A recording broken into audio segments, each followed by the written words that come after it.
estou batendo um papo com o juiz da 10ª Zona Eleitoral do Estado do Acre, doutor Pedro Longo. Doutor Pedro Longo, tem pergunta dos internautas para o senhor. Pergunta do Messias da Silva. Ele diz o seguinte: boa noite.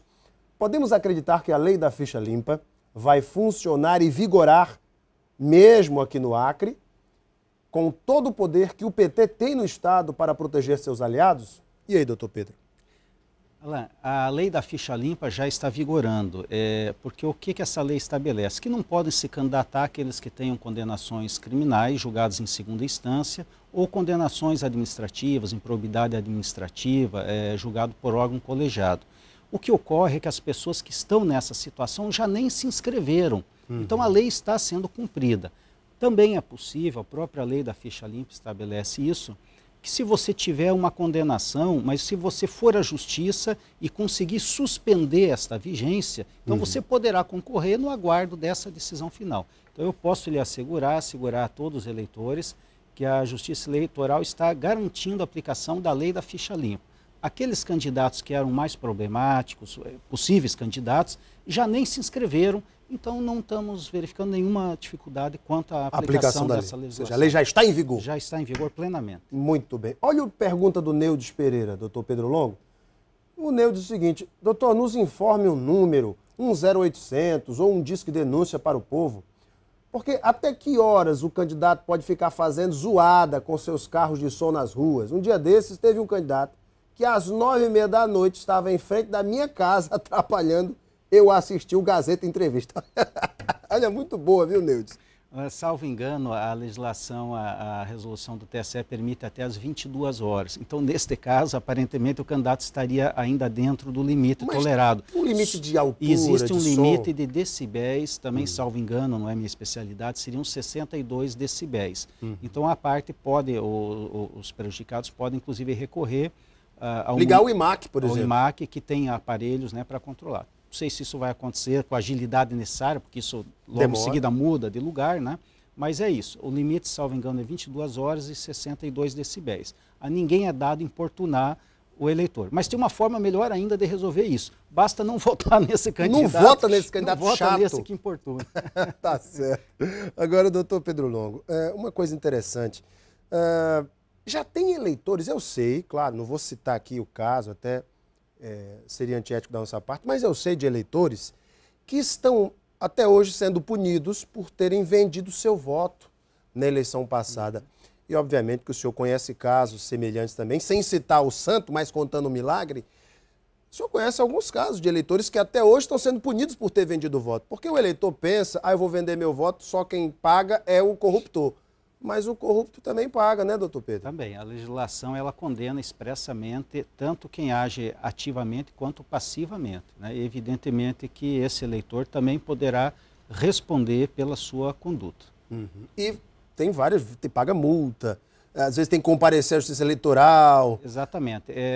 Geralmente acaba se resolvendo um processo de prestação de serviço à comunidade, o pagamento de uma multa, o comparecimento durante determinado período. Então isso é importante, essa sua pergunta, porque não é só o candidato que pode ser punido, não, é o eleitor. E não precisa nem receber, basta ele solicitar. Se ele for pego em flagrante nesta conduta de exigir vantagem indevida para si ou para outro, em troca de votos, ele estará cometendo um ilícito eleitoral e será devidamente processado com contraditório, evidentemente, com ampla defesa, mas é um risco. Mas é um risco. Exatamente. Ainda há pouco nós falávamos sobre o que compreende a compra de votos e o senhor estava também concluindo o seu raciocínio. Nós falamos daquele candidato que arregimenta cabos eleitorais no dia.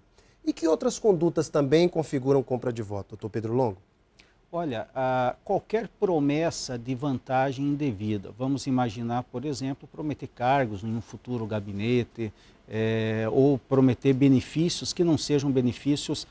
É evidente que a comunidade pode pedir, eu gostaria que asfaltasse essas ruas, que trouxesse saneamento, isso é lícito, está dentro, mas não pode, por exemplo, pretender a reforma da sua residência, etc. Então, aquilo que cai do campo coletivo, social e resvala para o campo individual pode se caracterizar como uma afronta à legislação e seria uma conduta vedada. Tem um vídeo aqui no Facebook, depois eu vou lhe mostrar, para o senhor ver se dá para tirar aqui alguma... de uma candidata a vereadora prometendo construir uma ponte num determinado ramal. ela, candidata a vereadora, prometendo construir uma ponte. E aí, doutor Pedro Longo, o que se faz com uma candidata a vereadora desse quilate? Ora, evidentemente que construção de pontes não é atribuição do legislativo. O cidadão tem que saber que o vereador, né, enfim, a obrigação dele é fiscalizar a administração, propor leis que possam atender a comunidade. Essa atribuição não seria dela, se trata de propaganda enganosa no mínimo. No mínimo. Outra aqui que eu vi também aqui nas redes sociais foi uma candidata que não sabia sequer o nome do seu candidato a prefeito. Ela se enrolava toda e no final das contas falava era mal. Quando chega esse tipo de vídeo para o senhor, estão chegando essas denúncias, esses vídeos, essas coisas, que hoje quem tem um celular grava, põe na internet, todo mundo sabe. Como é que a Justiça Eleitoral lida com esses vídeos, por exemplo, doutor Pedro Longo? Eu confesso que eu não tenho tido nem tempo de verificar isso, porque a nossa atividade é muito grande, né? Porque, na verdade, o juiz eleitoral, ele acumula.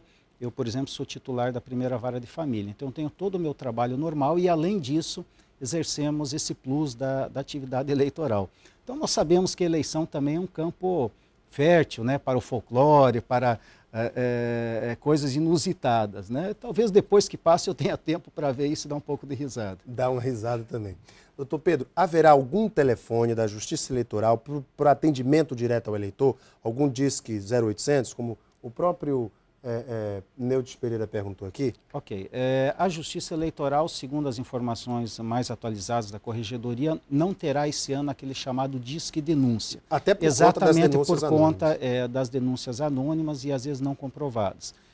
Esta atribuição ficará com a Polícia Federal. Então nós teremos nos próximos dias a designação de um magistrado que vai ficar responsável pela propaganda. Quando será um dos 3 juízes aqui da capital. Quando isso ficar estabelecido, nós vamos nos reunir então com a Polícia Federal, com o Ministério Público e vamos divulgar depois amplamente os telefones e as outras formas, geralmente um e-mail também, que as pessoas vão poder se comunicar com a Polícia Federal e com o Ministério Público Eleitoral, que é quem vão dar início então a essas atividades investigativas. Depois é que vai chegar a Justiça Eleitoral propriamente dita.